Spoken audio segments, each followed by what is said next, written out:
What's the saying? If the professor doesn't show up in a certain amount of time, you all get A's or something like that. Is that right? I don't know if that applies in grad school or not, but I apologize for not showing up till just now. We had a really good class in my adult geriatric class just now that I'm looking forward to sharing with you all as well. So thank you for your patience. Try my best to be on time, but there were some really good questions about trauma that we had there at the end that kind of left us hanging. How's everybody tonight? Yeah, everybody's excited. I had an interesting issue come up today that I was glad we had class night because I wanted to get your thoughts and opinions on it. Sure, I'm taking absolutely. I'm taking a teacher in service today and tomorrow on the use of artificial intelligence, in Okay. particular Chat GTP. Yep. And the lady came, that's doing this presentation, was commenting on how frustrated she was. She took her dog to the vet, and the vet was being very poor in diagnosing what was wrong with her dog. So she turned to Chat GTP, created a list or told Chat GTP, here's the symptoms. What could it be? It provided a short list of possibilities, and it turned out one of these ideas or one of these options is exactly what was wrong with her dog. Why that was interesting to me, given how many people self-diagnose with WebMD and all these other things that are on the internet, could people, what are your thoughts on using Chat GTP or artificial intelligence for lay people to start diagnosing themselves? Big question. Um, you know, I'll say this is that I am very passionate about educating the public and professionals where the DSM-5 has some hard and fast, discrete categories of diagnostics that are just made up. They're made up for legal purposes. In other words, I'm not saying people don't have PTSD, or I'm not saying people don't have depression or autism or ADHD or, every, again, I'm getting so many teens right now who have, been TikTok hypnotized by influencers who have, in a lot of cases, self-diagnosed with autism and are blaming everything on autism, that don't realize that all this stuff is on a spectrum, not just autism spectrum, but diagnostics are on a spectrum in our field. So like, if you broke your leg, you go get an x-ray and it shows a fracture, like you don't have to be a doctor to be like, yep, that's broken. I can see the crack right there. What we're trying to define are the cracks in the psyche, right? We're trying to define what's broken in the psyche with our diagnostics.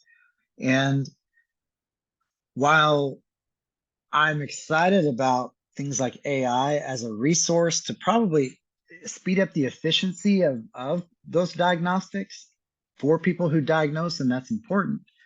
At the same time, unless we are also informing the public and other professionals that our diagnoses, the psych side, aren't hard and fast in the same way a broken bone is, unless we're also doing that and educating the public that way, it could be harmful because there's a lot of people, and especially teens right now, who are clamping onto those diagnoses from an identity standpoint and then coming in to argue with me, the professional, for why they have a diagnosis, even if, regardless of my opinion on it, which is ironic because like they do all this research and they're like, all right, so now I'm going to go to a professional to get it confirmed. And when they don't get that confirmation, there's pushback and of like, well, whose opinion wins out on this front? And the argument's there and it shouldn't matter. because it's clear that people are using diagnostics to identify something in themselves, to affirm that they're not crazy, to affirm that there's, that they are having a difficult time. And there's a reason why. It explains why they're having the difficulties they're having. I don't want to ever take that away from anybody. And as it relates to AI stuff, I mean, that's kind of a separate topic. I do think that that's probably going to be the future in a lot of ways, and even people participating in therapy in AI. So, like, there will be AI therapists probably out there who can do it online or even with voices at some point. But I guess my point there to answer your question is, my dogs don't like us talking about this topic. Just 1 second. I'm just kidding. That's not why they were barking. Give me 1 second, folks.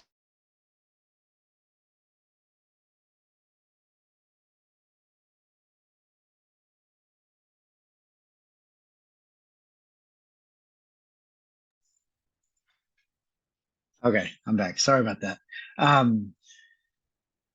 Really and truly, people are latching on to these diagnostics in an effort to identify with other groups of people, to connect, to not feel so alone. And I think as professionals, it's our job to kind of see through that and why it's so important to them, to see what need are they trying to meet by over identifying or by self-diagnosing, for example. There's always a motivation there for that. And in my experience, I'm seeing it a whole bunch with teens and young adults, and even just adults in general, getting on TikTok, and feeling like an outcast their entire life. But now I've got a group of people that I can identify with because we all have autism, right? I don't want to take that away from anybody, but I also want them to understand the implications of diagnoses that don't really relate to treatment or how we conceptualize what the difficulties are. It relates more to legal decision making or access to different, things, or even predicting the future. And the last thing I'll say, I'll give you one example. This will be the last thing I'll say, and we'll talk about tonight. I get a lot of teens and young adults right now coming in saying, I'm pretty sure I have high functioning autism. I looked it up online. I even took some tests. I scored, exceptionally high on, because I've got fixated interest. I have sensory processing problems. Socially, I've always felt awkward and I feel like I'm pretending and masking all the time. I've got these executive functioning difficulties, or like difficulty with disruption to routine, transitions, or maybe even speech language delay. The challenge is that high functioning autism, which would be level 1, right? Everybody agree with that? Hopefully we're all on the same page on that front by now. Level 1 autism, that would predict long-term, in the vast majority of cases, that person's not likely to be able to live independently. That person's not likely to be able to go to college independently without just having almost daily, if not like hourly, support and structure provided, while also having having caretakers or guardians monitor them because they're at risk for being exploited or taken advantage of by others. And I'm here to tell you, my distinction with like high functioning autism especially is self-awareness. The vast majority of people with the diagnosis of autism, even high functioning autism, are not aware of their autism when it's affecting them, because they're in fight or flight mode. They're acting out of a behavioral pattern that's built into their brain. Part of the diagnosis itself interferes with the development of self-awareness and self-monitoring. And so it's very rare for somebody to come in and say, I've got all this psychological insight into myself, which means I have autism. That's not how it works. Now, there are exceptions to that, right? There's Temple Grandin, and I've met Temple Grandin, but I can assure you that Temple Grandin is logically aware of her autism, but not necessarily like socially aware of her autism. Because if you didn't know any better, you would thought she was mad at you if you talked to her. She was very like abrasive, very short. In other words, she had an awareness that she has autism, but it wasn't affecting her behavior. There's a disconnect there. You'll see what I'm saying? Okay. And I could talk about this for a long time. I'm sorry to drag that out, but really, I'm getting so many referrals, like especially right now, and I'm getting teens coming in who have been dismissed by other professionals saying, well, you don't have Tourette's. I had a guy just the other day, I'm telling you, 100%, I knew that his Tourette's was not real. When I say not real, I knew that there was a part of his brain that was mimicking what he believed to be Tourette's. But from his perspective, it was real. I didn't come out and say, you know what, your Tourette's isn't real, fella, right? You know that, right? I didn't do that. That's not therapeutic. That's the last thing that's going to help that person. My first response, and I think what I would want my first response to be always would be, gosh, I'm so sorry that you're going through this. That sounds scary to kind of be going along in life and all of a sudden just kind of develop these symptoms out of nowhere and it feels like you can't control them. And then letting them explore how the symptoms affect them and why, when they happen, when they occur.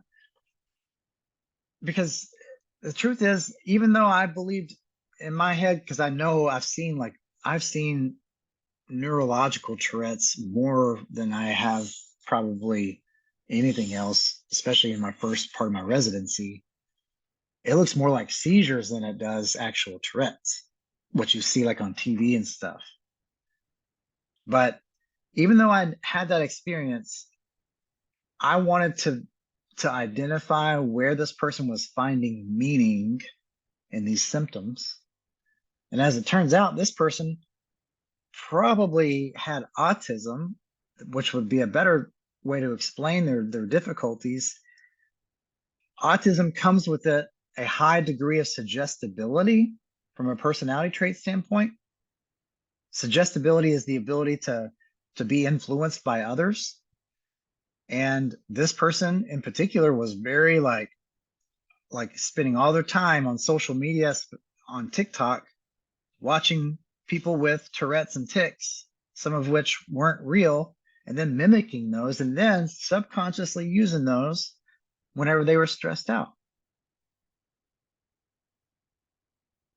So when I say using those when they're stressed out, people who develop physical symptoms or behavioral symptoms in response to stress, but they're not aware that it's the stress causing it, they do that because they're lacking the psychological skills to handle the situation. So cognitively, well, I'm gonna say this, I'll be done, I promise, guys, I promise. For example, somebody with an intellectual disorder who cannot cognitively conceptualize from an abstract standpoint what depression is. For them, depression is more likely to come out as my stomach hurts. I feel sick to my stomach, or I've got a headache. Because that's a more concrete like symptom. That's a way to describe their self. That happens a lot where people without and kids without the psychological resources to cope with their emotional difficulties will develop all these symptoms, things like tics and Tourette's, and will over-identify with those because they're more concrete than actually how they really feel.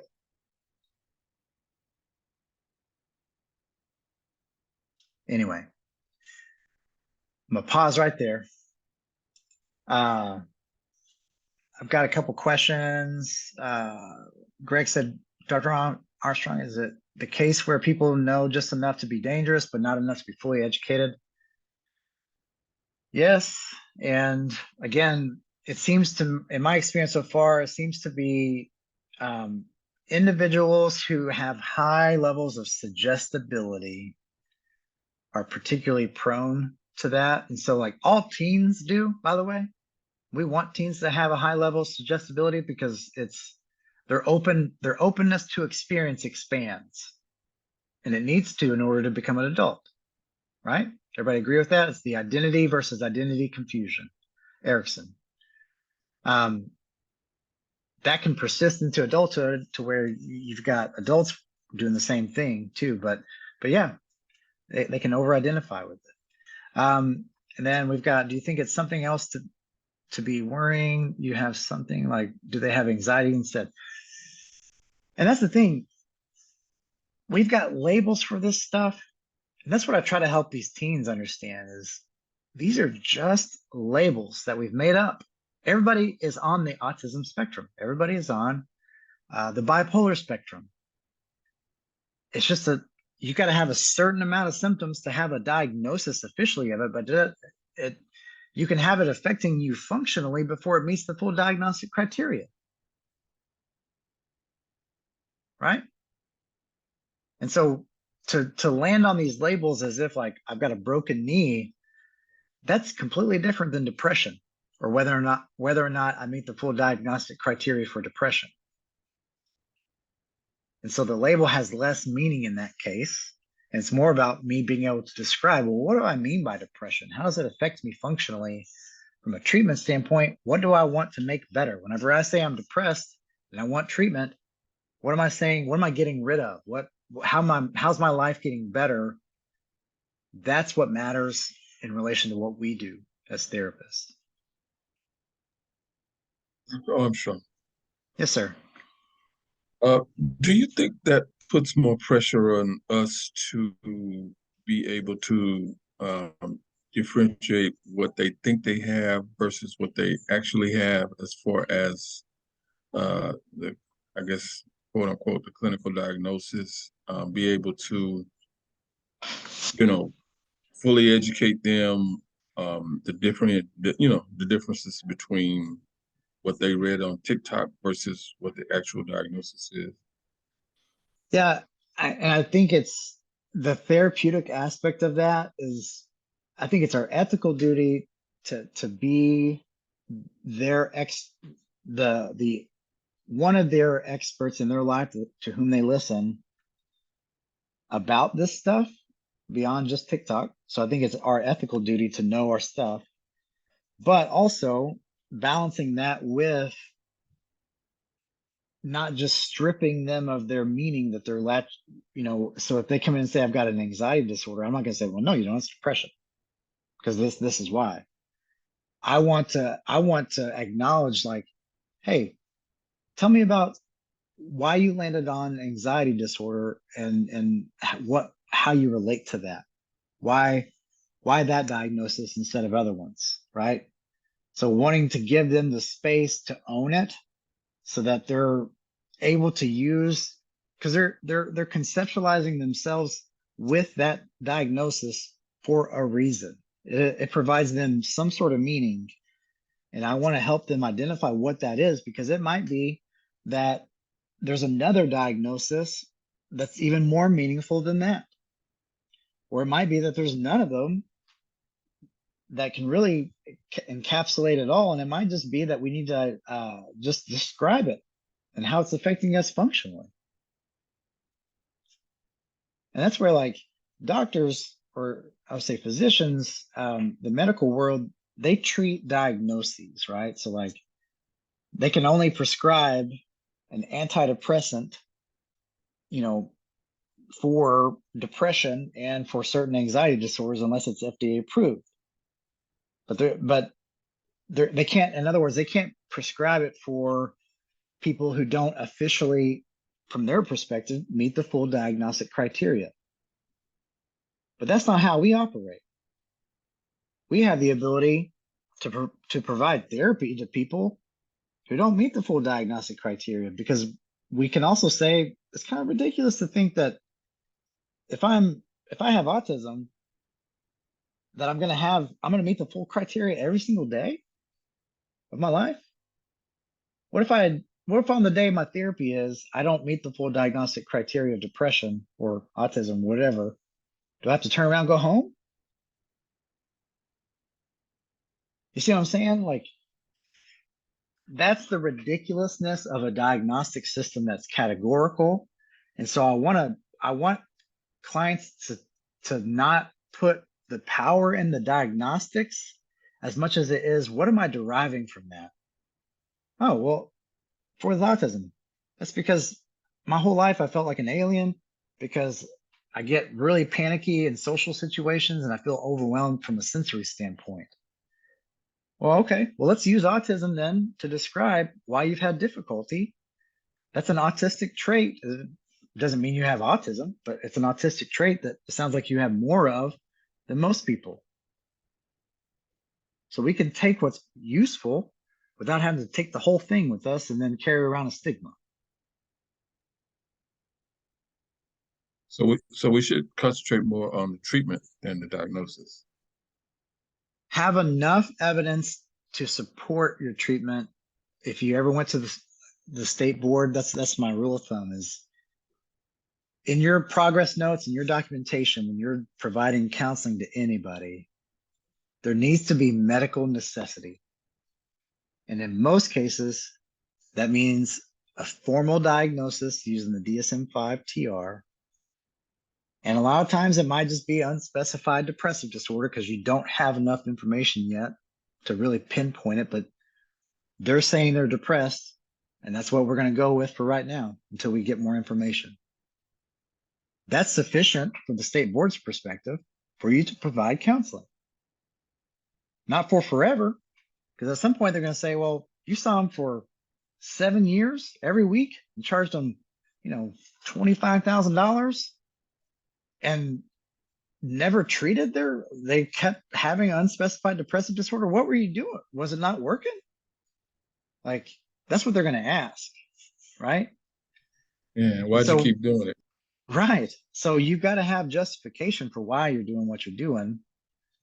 And as long as you can do that, and as long as, not as long, but while also knowing your stuff, you will be just fine, and it will enhance your treatment, because the whole purpose of those diagnostics are to identify some sort of path forward to make things better. If they don't do that, then the diagnosis matters not.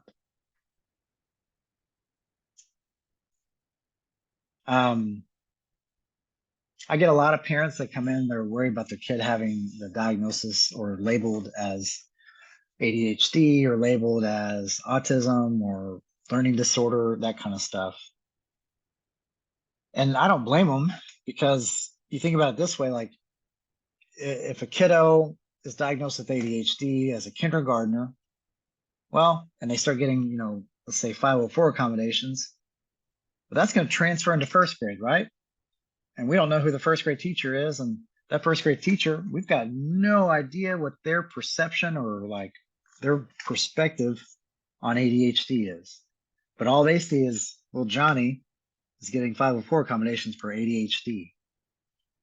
And I can tell you a lot of those teachers are like, oh, here we go.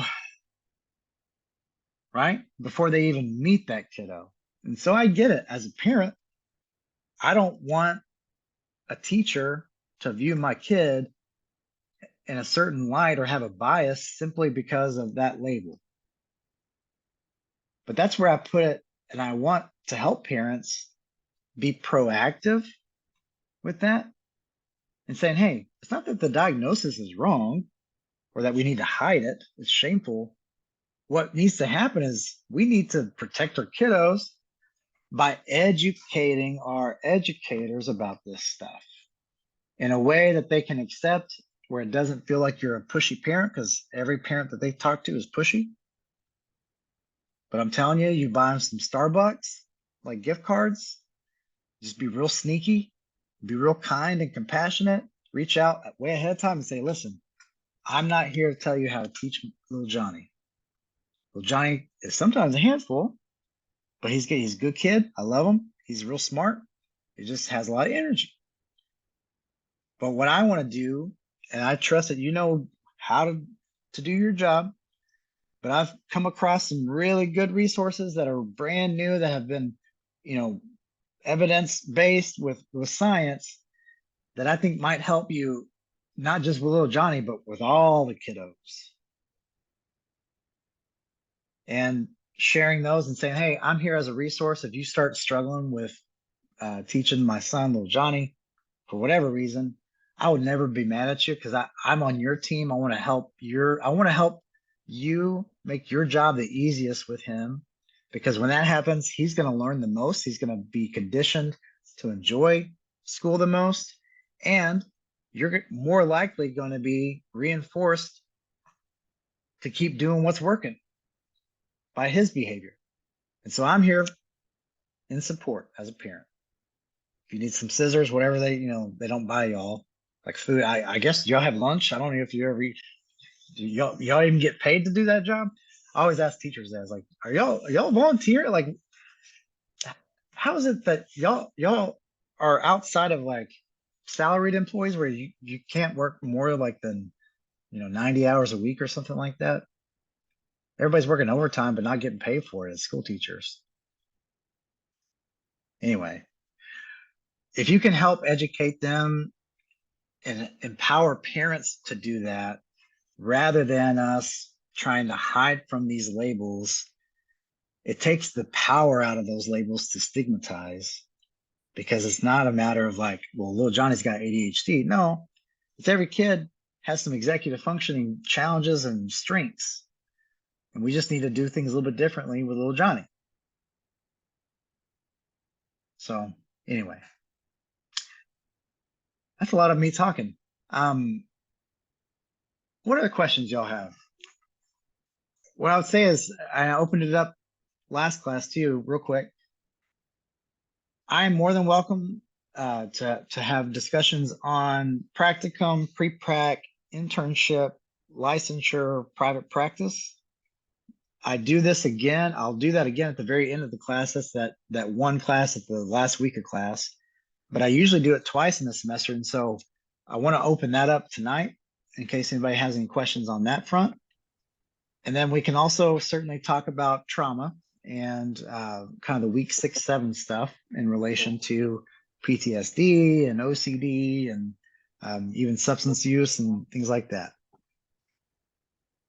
I'm going to be starting the pre-practicum and then the practicum 1 and 2, starting with the November session. Okay. I don't know what to expect in regards to, I know I have to do 100 hours of unpaid observation or unpaid internship, though I don't really know what that will look like. I'm assuming I have to find my own people I have to observe. Do I do one for all 3? Do I do one for each term? Are you at LMFT? No, LPC. Okay, so you have 2 practicums. You have a pre-prac and then 2 practicums, right? Yeah. Right. So in each practicum, you have 150 hours that you're having to accumulate. In other words, a total of 300 across 2 semesters. So I don't have to do 100. Okay. So I don't have to do anything for the pre-practicum? So the pre-practicum, as far as like what you're going to be, where your grade comes from to pass the course, that's going to change for every supervisor. But I'm pretty sure like you can't even go observe until you're in practicum. Okay. Okay. Yeah, That's I don't what I think didn't. nobody would. The pre-prac is really like a place to like take a big deep breath, put all your ducks in a row, just kind of learn the practical stuff of like, okay, well, if you get into a conflict with your supervisor, what's the best way to approach it? That kind of stuff. And for the people that procrastinate, find a practicum. It's some time to do that. I would not recommend that. Do not wait until pre-prac to find a practicum. In the back of your counseling handbooks, there are lists of practices and agencies where previous students or former students have gone for their practicums. So you can start there looking, or what I would recommend is just getting on Google. And if you want to work real close to your house, just put a little Google search, boundary around it and type in LPCS.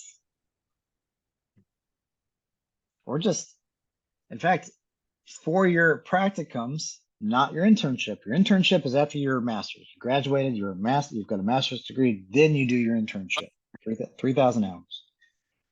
For your practicum, though, those 300 hours that you've got to accumulate to graduate, those can be done under the supervision of any master's level or above licensed mental health treatment provider. So they can be any LPC, doesn't have to be an LPCS. It can be any LMFT. It can be a psychologist. It can be a psychiatrist. It can be a psychiatric nurse practitioner. Any of those people could be a practicum supervisor. And I know that because I've been a practicum supervisor for our students, and I'm not an LPCS. I'm not just a psychologist, but I'm a psychologist. Your postmaster's internship, those 3,000 hours, though, that's different. You 100% have to have an LPCS to accumulate those hours. So you've got to have an LPCS supervisor. I'm sorry. I think that answered your question. Yeah. I have a question related to that as well, which I am on the same timeline as the guy who just spoke. And Dr. Johnson was telling me I should already secure a site. So I actually have a interview Monday, and I was just wondering, awesome, what are some good things to be ready to talk about? Like, I was like, should I look over therapies, styles that I'm interested in, stuff like that, Sure. Or even what to ask them about what it would be like. So I'll tell you from experience being on both sides of it now, because about twice a year I'll take on a practicum student or intern, and they come and interview.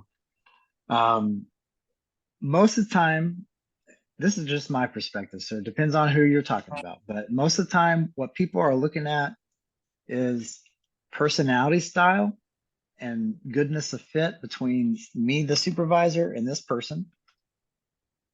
And then not just me and this person, but that person and all the rest of the staff. Because the last thing, the number one cause of stress in private practice, especially in group practices, is the same thing that causes kindergartner stress. It's drama. There's just drama that happens. And so we are always trying to filter out drama. Secondly, is I don't expect this person to know all the ins and outs as an expert on anything necessarily. But what I want to see is their passion for learning and their passion for why they're doing what they're doing. Because a lot of supervisors will take on supervisees to kind of keep their own fire going. And so it's always fun to be around like a younger cohort that is also passionate, because it just kind of pushes its way up the food chain from that standpoint. But in other words, it's okay to show your passion. It's okay to show that you don't know everything, but definitely let you definitely have an opportunity to communicate why you're becoming a counselor, what you're hoping for as far as helping people. And if you can do that balancing some self-awareness or like like good in personal insight and awareness, that's the best. I would say that last point is where a lot of people that would apply for my practicum internships that I offer, if they don't have like that self-awareness or that personal insight, I just wonder like how good are they going to be when if I give them a patient to see and I didn't know that that patient had borderline personality, for example, and then we're going to get caught up in a, you know, all kinds of weird boundary violation stuff. You know what I'm saying? I want to know that, I want to see that person having a self-awareness or commitment to that. Yeah, Okay. Thank you. for sure. That's me. That's just me though. I've also heard of supervisors asking questions about like theories and being like, well, okay, well, tell me your stance on, you know, interpersonal, what is it? What's the cool one right now? It's like, you're not cool unless you do IFS or something like that. Is that what it is? Integrated family systems or Oh, I actually have instructional, heard of that. Is it like feline. heart work or something? Is that what family Well, system integrative? yeah, it's like it's IFS. I can't remember what it stands for, but I'm clearly not in the cool crowd. But uh, there are some supervisors who are very like hardcore about theory. So if you're picking a supervisor that you know is going to be hardcore about theory, hopefully you're picking the same theory that you are, because that'd be kind of weird if you weren't. But um, at least know some stuff about it. But also know that a lot of folks are really hardcore about theory, are real protective over it too. So don't pretend like you know more than they do, even if you do. I had a professor one time who almost failed me in my oral defense for my master's thesis because how I came across. Not because I was wrong. They had asked a question and then they thought they were right. And I was like, actually, no, the research, blah, blah, blah, blah, blah. And then they almost failed me because of how I came across. I Wow. can't even imagine doing that as a professor now, but like, I get it. I should have been more aware that of the dynamics there. And it's just a good lesson to learn. Yeah. That's why we don't like roll our eyes whenever our bosses say something that's not funny, right? Yeah. Thank you. Yep, absolutely. Other questions? Does anybody plan on going to private practice? Everybody's like, not now. Greg, you are? Awesome. Eventually. There's a really good book. I'm gonna look it up real quick and I'll post it in the chat that you could even, you know, in all your extra free time, you can start reading now. I think it's called The Private Practice Survival Guide. Yeah. Such a good book. I made my office administrators read it. I mean, I didn't make them. I paid them. Turns out you can't like not pay people. And by the way, somebody mentioned earlier, Rod, I think it was you, about not getting paid during your practicum. I don't think that's an Amberton rule.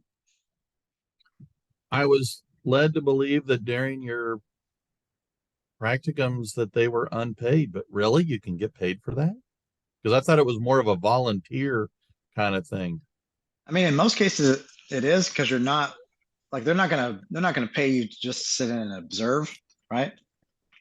But if like you're making money for a practice somewhere, I sure hope they're paying you. Okay. I thought I mean, the same thing, that it was unpaid. So that's interesting.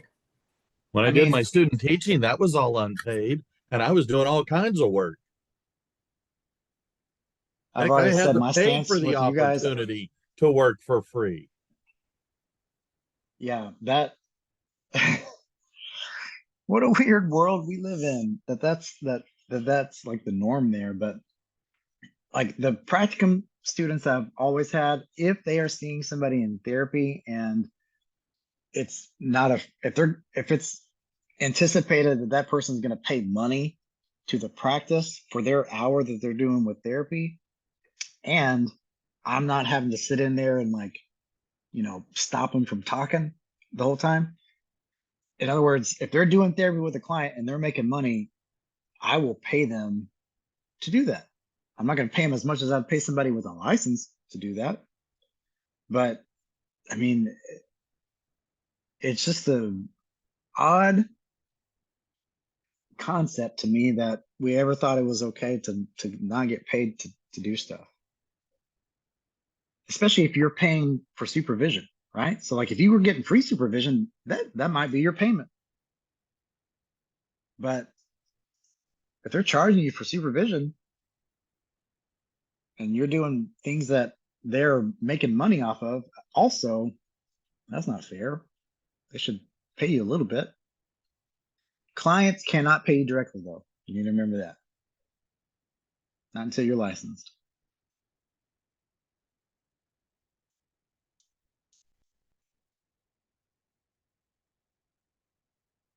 Um,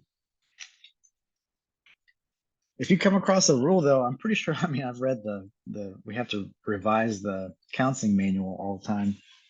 If you come across something that says otherwise, please let me know, because I've been breaking the rules if that's the case, because I've been paying people.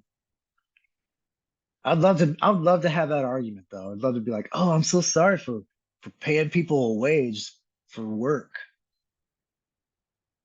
So you're saying I'm in trouble for doing the right thing? Is that right? Cool. Just wanted to make sure that's what we're all in agreement. I was doing the right thing and now I'm in trouble. It's a lot easier for me to be like that on this side of things though. I remember being a student and being like, please just let me just like hang around the outside of your practice. I won't look awkward. I'll just look through the windows. I just need some hours. Yep, I remember being there.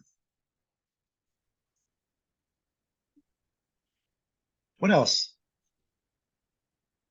Johnson, how did court go?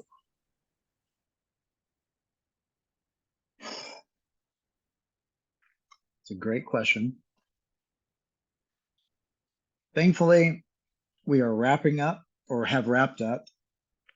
I ended up getting kind of called into a case that was initially a clinical case on a custody thing and just getting stuck between two parents who, despite being divorced, just can't let it go and just really want to punish the other and are just extra antagonistic. And so wrestling with attorneys on what my rights are as a fact witness in relation to my patient, which is a child, a minor child, in relation to my hourly rate that I charge and who's going to pay that. Anyway, court continued. I ended up talking for about 15 minutes and that was about it. But I couldn't leave because I was supposed to have been called much earlier in the day, designated questions I already knew beforehand, but they were running behind and then they wouldn't let me leave. They didn't want to bump it to the next day because they were going to have to pay my my fee. So they had already paid for my fee, so I had to sit there. I think they did it on purpose, honestly. I mean, I was the last person to testify. About, I think it was like 4:15, 4:30 p.m. or whatever it was. And they asked me 6 questions. Yep. that were already answered in a report. They just wanted me to say them out loud. Yep.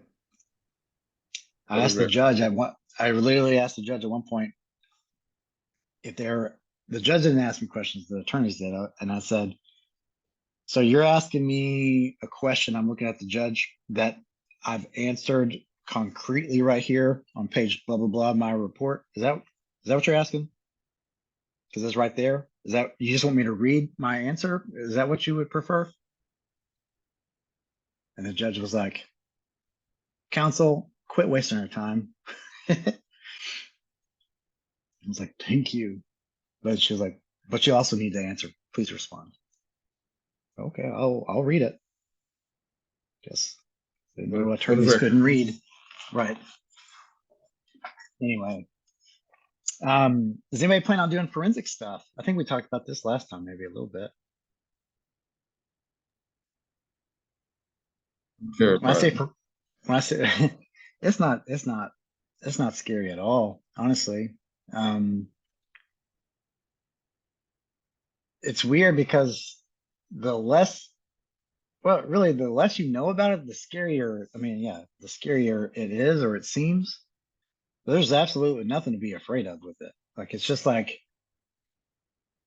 you're probably used to working in a school or school settings, and think about, like, before you did that, what it would be like to do what you're doing at school. Like, it's just different.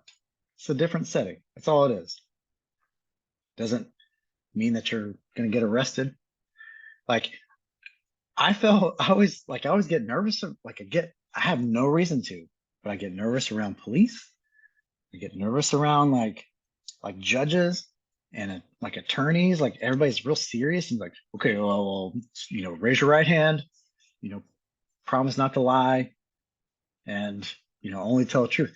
And I'm thinking, like, man, I sure hope I know the truth. But as long as you just stick with what you know to be the truth, that's the truth from your perspective. So it's all good.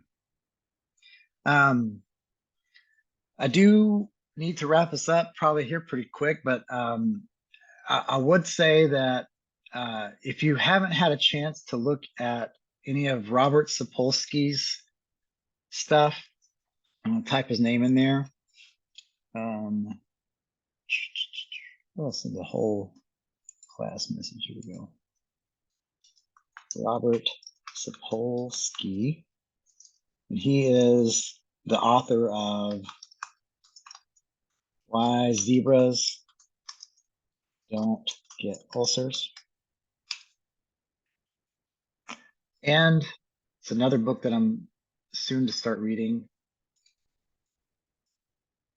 It's called Behave, and it's the biology of humans at our best and worst.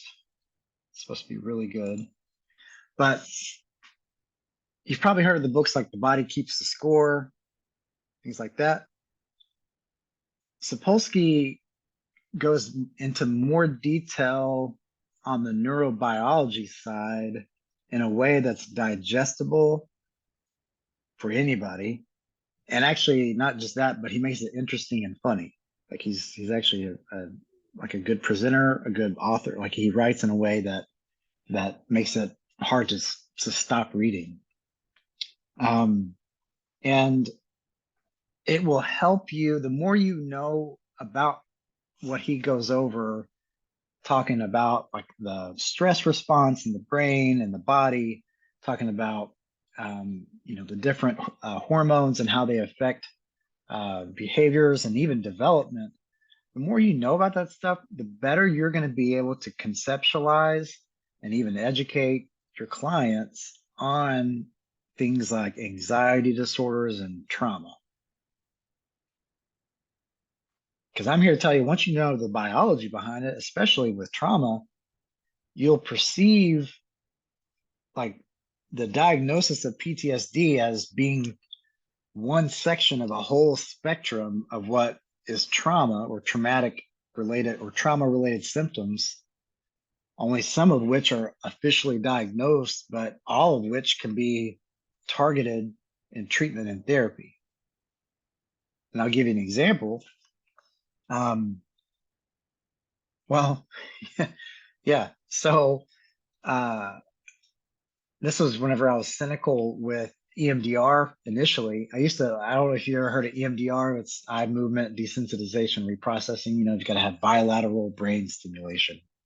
They're all about that, even though I don't agree with that concept, because I don't want the brain that is only able to stimulate one side at a time.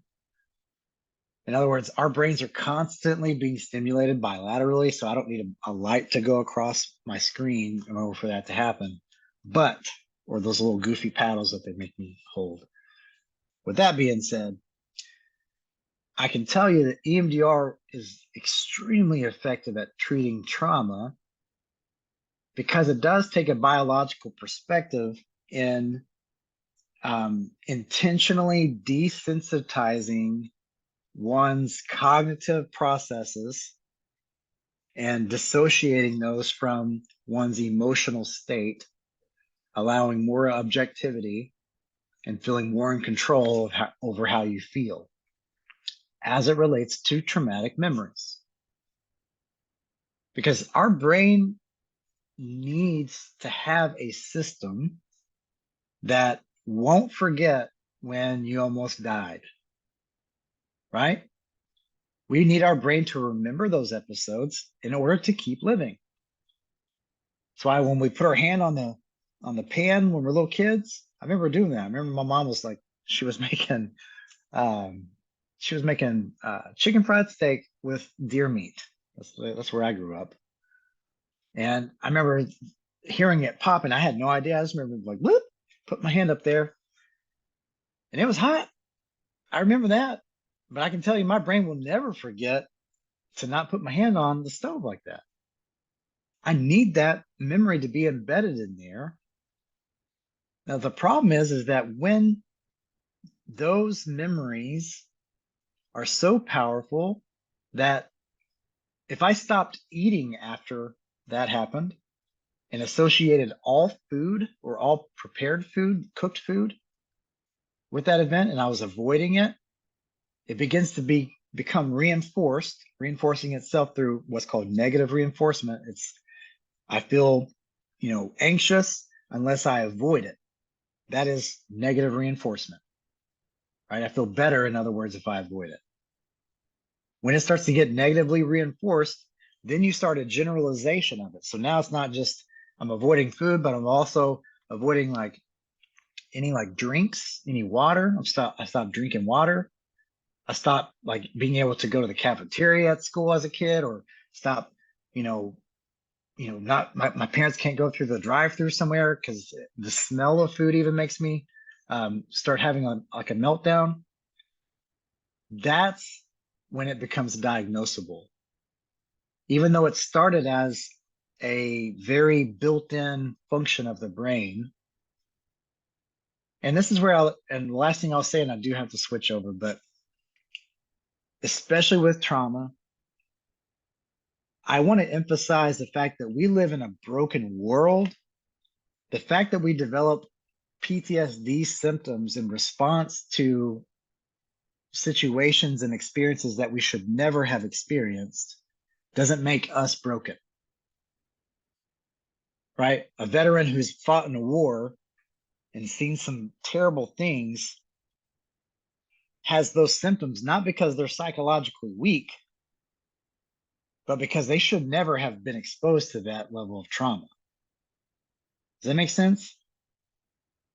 So sometimes these diagnoses carry a stigma because the public sees it as well, yeah, they've got PTSD, they're crazy or whatever. No, they were exposed to a situation that nobody should ever been exposed to. And it's the world that's broken. It's not the brain. Their brain's just actually too good at its survival mechanism. That's what PTSD is. It's when the brain is too good at remembering those events, so much so that it can't process and effectively forget them in the way that it needs to. Is that because it impairs with their everyday functions? and it begins to generalize and then interfere with sleep. And I'm here to tell you that PTSD is probably much more a sleep disorder than it is a psychiatric disorder, if you want to really label it as such.